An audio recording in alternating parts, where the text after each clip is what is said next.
completely flood.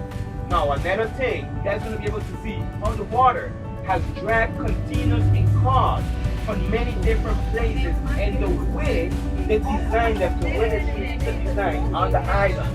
So the container is down to your left, but you can see how the cars end up right on top of each other. All done by Irma. All done by her. Oh yeah. All was completely done by Irma. Very sad, man.